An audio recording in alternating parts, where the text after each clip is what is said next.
Hello, so I want to talk to you a little bit about the Nextdoor site here in Port Townsend, Washington. I only go there a couple times a year to post because I always get banned for a certain amount of time when I say anything. It doesn't matter what I say. Boom! But I keep subscribed because it's really up-to-date information like earthquakes and mountain lions and really, relieve the other day because I had something happen in the neighborhood and it happened to other people. And so, I kind of keep my eye on it. But I don't regularly post there because they don't let me. It's like all the other sites in Port Townsend. Port Townsend Community page, none of the sites let me post, and they never have because, they don't like me. Okay, so the Nextdoor site I first became familiar with in about 2021 in the Michael Allmain case. So the city took Michael Allmain's dog and he was set up, Michael Allmain case chronology.blogspot.com. Check that out.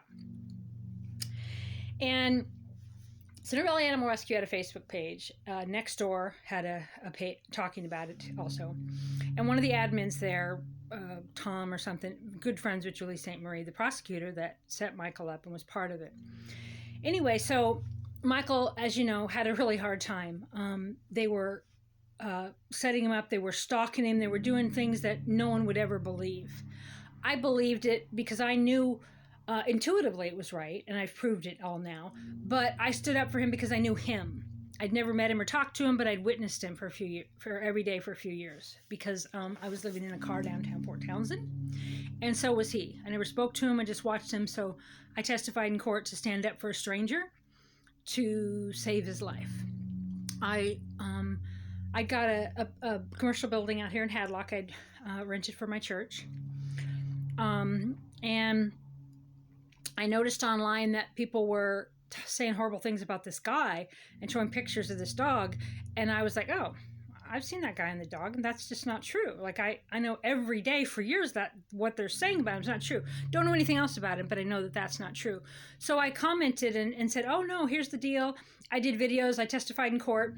And so every time on all those sites, Port Townsend Community page, the CVAR Facebook page, the Nextdoor site, when they would talk about Michael, because he'd had a prior incident where his dog was drugged, and he didn't do it deliberately. He loved his dog. Never got to see his dog again because the city defied a court order to return the dog. So the whole community was talking about it. So Nextdoor site was one of those sites. All of the sites I just mentioned, they're trashing him. He comes in and tells his story and provides factual evidence, and they remove his comment and block him. So they deliberately incited violence against him so they would look better, and removed his comments and blocked him over and over and over on every site in town. Nearly killed him. Okay. Now, these same sites have done the same thing to Julie Jamon, and of course they do the same thing to me. I react a little bit differently. So the Nextdoor site, my first experience in Port Townsend was that, and Michael was trying to talk, and they were banning him and they were blocking him, and because they believed Julie St. Marie, the prosecutor, who lied, who was friends with CVAR, and it's all in the record on that chronology. And so I was standing up for him, and this Tom guy, other people, they just come at me. Horrible things at me, and then they deleted my stuff, and then they blocked it. So not only would they not let Michael comment, they wouldn't let anybody defend him with documented facts, right? Court case documents, nothing. Okay. Then Julie Jamon, case was...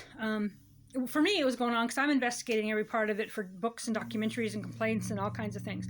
But for a lot of people, it kind of settled down. But it didn't for Julie because people like that Jason Serenis just kept coming at her. So finally, I think her daughter, Musa, had enough. And she posted the article about his golf course article, "We need to not be divided." It was so hypocritical. She posted it on the Nextdoor page. And a lynch mob, like she threw meat in on piranhas. They come in and attacked her, attacked Julie, attack. So I just come in and made a few comments. I knew I'd be banned immediately and deleted. But I said a few things just nice and light, and then I give them a chronology of events. And they come in and just slam me. That Sean S. or whatever just come in and go, "Oh, chronology according to you?" And I'm like, well, no, it's the public records. Like, it's what happened. It's the police emails, it's the manager emails, it's the responses, it's all the different news articles out there. It wasn't my opinion. Yeah, I throw my opinion in, of course, but the chronology was what happened in the timeline. 911 calls, the first voicemail to the city, all the incident reports, officer cam, and they just slammed me. And so I took as much as, I wanted to take, and then I did a PDF of the site, saved it for the record, and then I just moved on. Okay, so I filed a complaint, an ethics complaint against Mayor David Faber, and it was put in the Daily Peninsula News. And when it did, this guy named, I think it was Jim Sherwood or something, posted it on the Nextdoor page. I didn't see it, like I said, I don't go there. But last night I went there, I somehow I got logged out of something, so I went into the email account I'm associated with. I got different accounts. I got a lot going on, and I get kind of confused on that. So I just seen the headlines. I think I got headlines on a couple of sites. So, associated with a couple of emails. So I was looking at my spam or my whatever, or my social thing, and it said, just the headlines. I'm like, oh, it was very interesting, because I said there was something in my neighborhood that was happening to everybody else, and I was a little bit relieved that it was happening to more people. And then I seen the ethics complaint one, and I seen there was like 60 comments, and I went, I'm sure they're tearing me a new one over there. So I decided to, open up my album, get all my things ready to go over there and document what was being said. And so I opened up all the comments and took screenshots, and then I answered people. And I haven't went back. I'm not going to go back. So you guys have fun over there. But my account was deactivated by this morning. So they, they said things like, I was convicted of a convicted swindler. They look at the New York Times reporter, who's dead now, David Carr, of a drug overdose, right? His opinion of me. There was the allegations of extortion, never any criminal charges. It was a civil case. They don't do any homework. All you got to do is look at it. Obsidian versus Cox, 2014. I won after that. Cox. Anyway, they accused me of extortion, but it was they hated me so much. They won a $2.5 million judgment. The opposition's attorney, a big law firm, they'd paid $750,000 already in fees to fight me. The plaintiff did, Obsidian, and Kevin Patrick, who's also passed away now. Anyway, so out of spite, they leaked email to the New York Times, which was illegal and against the rules of evidence. I didn't have money to fight back. I tried to fight back in court best I could, pro se. But you can't, when you're settled, people can offer, there was a back and forth like 15 times. They offered me, you ever mention our name again? It's $100,000 every time. And we'll do this and we'll do that. And I'm like, no, I'll do this and I'll do that. And a bunch of other people picked up my site. So I had to hire attorneys, and I had to do copyright stuff. And so I gave them a bid of $2,500. And in one of the emails, I said that, and I said, they'd expressed wanting to maybe continue working with me if I dropped the sites, or continue working overtime to do.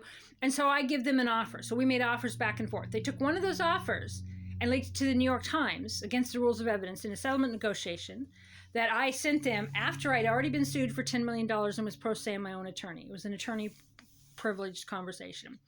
And the New York Times painted it out as extortion. So I was like, oh, well, this sucks. So then I filed police report against myself, and I filed on the docket. I begged the judge to file criminal charges. I begged everybody. I contacted the FBI. Please, can I have criminal charges so I can litigate this? No one would do it. They just wanted to say I was guilty of extortion. It wasn't a criminal case. It was a civil case. And then the one that comes out, Anatomy of a Scammers, in the top of the search, that is Mark Rondazza's. He works with, that's Rushy Law. So when you see Cox and Rushy out there, RICO complaints, I filed a bunch of RICO complaints against a lot of corporations, tech companies to do with iViewIt, research all that. Anyway, I fired Mark Rondazza. You can check out my story, Rondazza Parody, on Twitter. And he was my attorney in the Obsidian case. It was one of the biggest free speech, it was a landmark free speech case. I fired him. He was upset. And that Anatomy of a Scammer author works with him. So it wasn't true, and it was defamatory, but that's what's out there. So that's what the community looks at and reads. They don't look at any further. They talk about me. This video is about to run out. So check out Port Townsend News. Check out Obsidian v. Cox on Twitter. And research the docket, research the case, research further than whatever you're finding of those 2 articles, because I never did any of that. And my attorney hated me and defamed me, and, or email me and ask me. But they won't let any of the victims have rights. They won't let me give any documents to help the victims. They just want to feed off of somebody and shut them up and shut up anybody who supports them. So anyway, there's the Nextdoor site. The next videos I do are going to be all the comments. So stay